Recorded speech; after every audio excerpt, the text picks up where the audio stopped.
Уважаеми зрители, дълго време, особено по време на Първата и Втората световна война, българите са били представени в чуждата преса на нашите противници, буквално като див и варварски народ. Един от най-точните критерии за това дали един народ е цивилизован и една държава дали е цивилизована е отношението към военнопленниците по време на война. Знаете, че по време на Втората световна война България е удрена от въздуха от американци и англичани. Част от самолетите са свалени и има доста пленени хора от екипажите им. Каква е била тяхната съдба? У нас ще разберем много обективно от големия познавач на нашата история, господин Орлин Георгиев, човека, който възстановява самолета на Великия Списаревски. Добър ден, господин Георгиев. Добър ден, господин Петров. Здравейте и вие, уважаеми зрители на Операция История. Действително, веднага след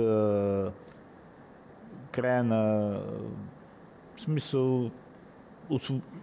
навлизането на съветската армия в България, на 8 септември са освободени всички военнопленници от лагерът в Шумен.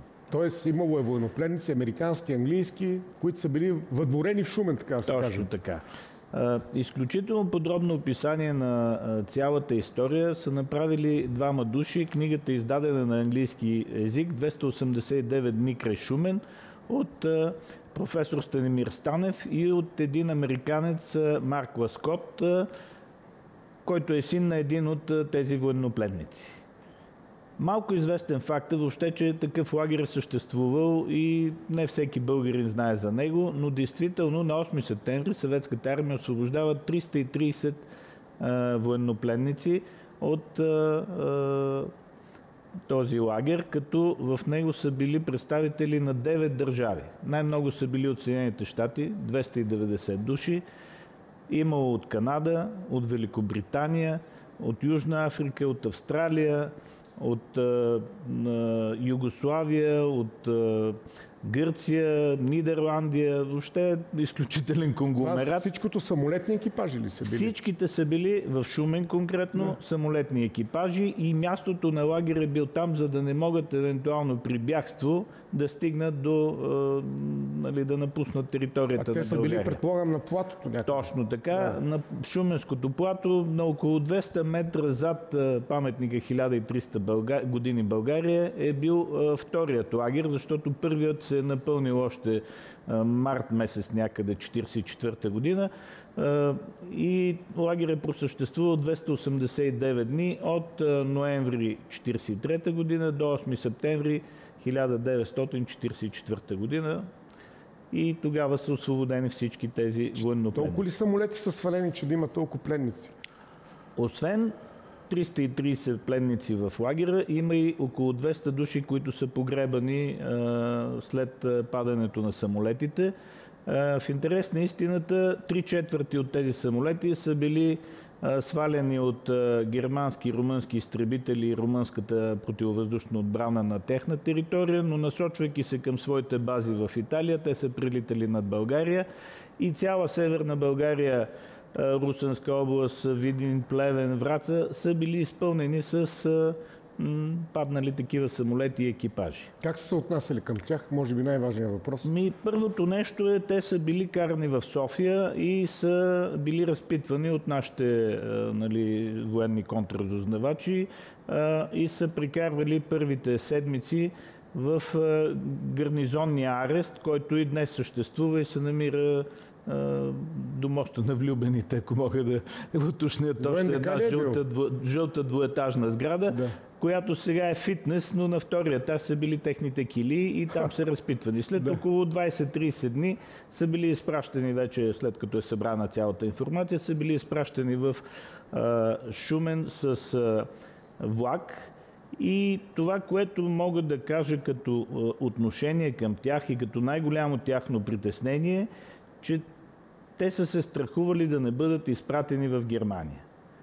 И един от пленниците, имам автентичния му дневник написан на ръка, той казва: паднах над една благословена държава, бях свален над една благословена държава България и именно той описва техните страхове, че са били щастливи от това, че са в България, а не са били изпратени в Германия. Между другото, имало няколко сериозни запитвания от германското правителство да бъдат предоставени тези пленници на Германия, да работят там за Райха, но нашето ръководство е било против и те са останали да бъдат военнопленници в България и всички са запазили живота си. Добре, да някой те бомбардира, ти как се отнасяш към него? Ами вижте, офицерското общество в онези години е било елитът на българската нация. И те са били с висока чест и достоинство и са се отнасяли по същия начин и с своите пленници. Лошото е било, че цялата ни държава е била в много тежко състояние. Купонна система, дажби, ниско качество на хляба, понеже всичко се изнасяло от Германия и за Източния фронт. И състоянието на страната ни в чисто изхранване на населението било много тежко. Какви са фактите? Че те са се хранили, в смисъл всички военнопленници са били хранени с храната, която са ядели и охраната, войниците. Съответно, друг много интересен факт е, че офицерите са получавали заплати, равни на заплатите на нашите офицери в българската армия. По какъв повод? Или така е по конвенцията? Така е по Женевската конвенция. И след освобождаването им на тези 330 човека и съответните разговори с техните Значи да повторим, служби, пленник получава заплата колкото български офицер. Така е по Женевската конвенция и ние стриктно сме я спазвали. Войниците и сержантите не са получавали заплати, но Международният червен кръст и Българският червен кръст са им осигурявали също средства. И друг голям плюс е, че имало каруци като подвижни лавки, които са идвали на портала един-два пъти седмично и те са могли да си пазаруват нещо, което не им достига като храна, като сапун. Не е раздаван редовно сапун, бельо не е раздавано на военнопленниците, но не са карани да работят. Който е имал желание, няколко пъти са слизали в града да секат дърва на българските граждани срещу заплащане. И с тези пари са могли да си позволят допълнителни храна. Има ли спомени запазени от тях такива автентични? Са от американци, англичани? Да, и в тази книга, за която споменах, са изписани имената на всичките, поименно има снимки на повечето от тях. Вие ми казахте за един по-така интересен случай на американски индианец. Точно, да. Значи най-атрактивните пленници са били един индианец, Едуард Тинкър, който е сварен в същия въздушен бой на 20 декември 1943 година от героя Георги Кюмюрджиев, и един афроамериканец, който е свален с самолет П-51 от Стоян Стоянов. И независимо от това, че са били цветнокожи, всички, включително и охраната и самите пленници, са се отнасяли изключително коректно към тях. Не е имало никакви унижения или някакви отрицателни емоции между тях. И първата мисия обаче, която идва, първите американци, които стъпват на българска територия 1944 година, това е бригаден генерал Уилям Хол, който пристига октомври 1944 година на основание на тези сигнали, които са подали тези военнопленници за нарушение на Женевската конвенция. Но какви нарушения? Значи в лагера са били изключително стриктни и са се отнасяли много хуманно. Но, примерно, нямало е Библия, нямало е самата Женевска конвенция, разпечатана там да се запознаят с нея. Храната не е стигала, защото на целия народ не е стигала храната. И дори е имало един опит за бягство. 4 души пресичат оградата, която също е била доста рехава, обикновена бодлива тел, след което са били заловени на 500 метра от лагера, но не е имало никакви санкции срещу тях. Знаете, в един немски лагер биха били разстреляни моментално. Хуманно отношение, също хуманно отношение към загиналите членове на екипажи. Всички са били погребвани с свещеник и по православната наша естествено религия, но естествено имало и нарушения. Един екипаж, 9 човека, който е паднал в района на Враца, село Върбешница, през май месец 1944 година са били разстреляни.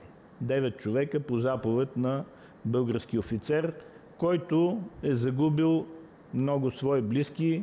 През януари месец, на 24 януари, е бомбардирана Враца и изключително мирно население загубва свои близки и роднини и съответно целият екипаж по негова заповед е разстрелян. За какво говори това отношение към тях? Разбира се, с уговорката, че имало и прегрешения. За какво говори? В една война, която е била доста жестока и много Женевската конвенция не се е спазвала. Говори, че сме били добри християни. Всъщност най-жестоката война. Да, в най-жестоката война. Действително, вярно е, че ние не сме били на източния фронт или на който и да е фронт. Не сме давали такива свидни жертви, каквито всички останали участници във войната, но аз мятам, че българинът е бил винаги толерантен към другите нации, към другите религии. Самия факт, че са им давали заплата, много ме изненада. Женевска конвенция. Да, Спазвали сме ги. Значи елита на нашето общество са били офицерите. Да. А офицерите са управлявали. Правили ли са някакви опити това да се филмира, да стане по-популярно, освен книгата на този човек? Значи има един историк Румен Руменин, който също е разказал подробно за този лагер, но филмиране и така разпространяване на тези факти е изключително слабо. Ами не просто защото да използвам моя телевизионен жаргон, просто интересна, вкусна е историята, така да се каже. Абсолютно. Има и добрите страни, има и лошите страни, съответно.